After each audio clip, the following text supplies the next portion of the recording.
Hello everyone, thanks for coming and watching my videos and hope you're all doing good. இன்றைக்கி வந்து நம்ம அதில் சாத்விக் சமையலுங்க. No onion, no garlic.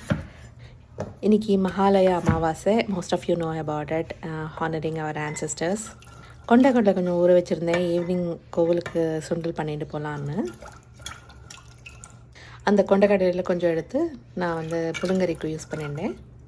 புழுங்கரிக்கு வந்து நான் கொஞ்சம் கொண்டக்கடலை அண்ட் சேப்பங்கிழங்கு ரெண்டும் குக்கரில் ஒரு விசில் வர வச்சாச்சு.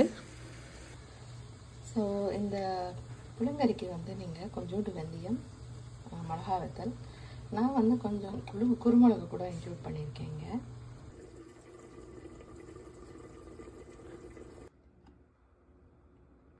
அந்த இன்க்ரீடியன்ஸ் எல்லாம் அரைச்சிட்டு குக்கர் விசில் வந்த பின்ன அதில் போட்டு கொஞ்சம் மஞ்சப்பொடி, வெல்லம், உப்பு எல்லாமே போட்டு கொஞ்சம் தலைக்கணும். இந்த மாதிரி தேங்காயை வந்து சவக்க வறுத்துக்கணும். தேங்காய் கொஞ்சம் நான் வந்து தாளிச்சு போட்டு அது தேங்காய் போட்டேன்.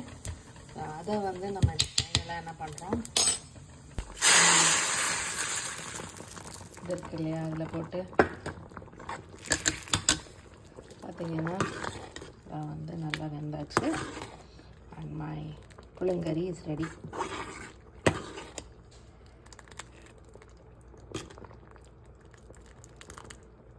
ஸ்மெல் வந்து அவ்வளோ ஃப்ரெஷ்ஷாக நல்ல அந்த ரோஸ்டட் கோகோனட்டோட ஸ்மெல் இருக்கும். அண்ட் ஆல்சோ அரைச்சி விட்டது கூட அதனோட சேர்ந்து ஒரு வாட்டி ஒரு தலை அந்த சேர்ந்து ஒரு தலை வரணும் நல்லா.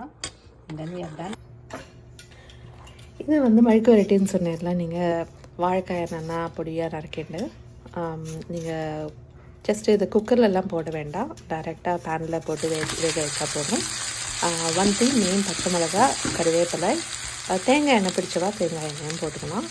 இங்கே வந்து நான் தாளித்து கொட்டி இதில்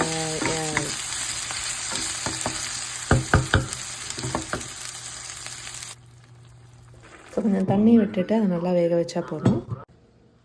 ரைஸ் வந்து இன்றைக்கி வடித்தேன் நான். அண்ட் ஃபார் மழுக்கு வெரைட்டி நீங்கள் கொஞ்சம் ஈரப்பதத்துலேயே எடுத்துக்கலாம், ரொம்ப டேஸ்டியாக இருக்கும்.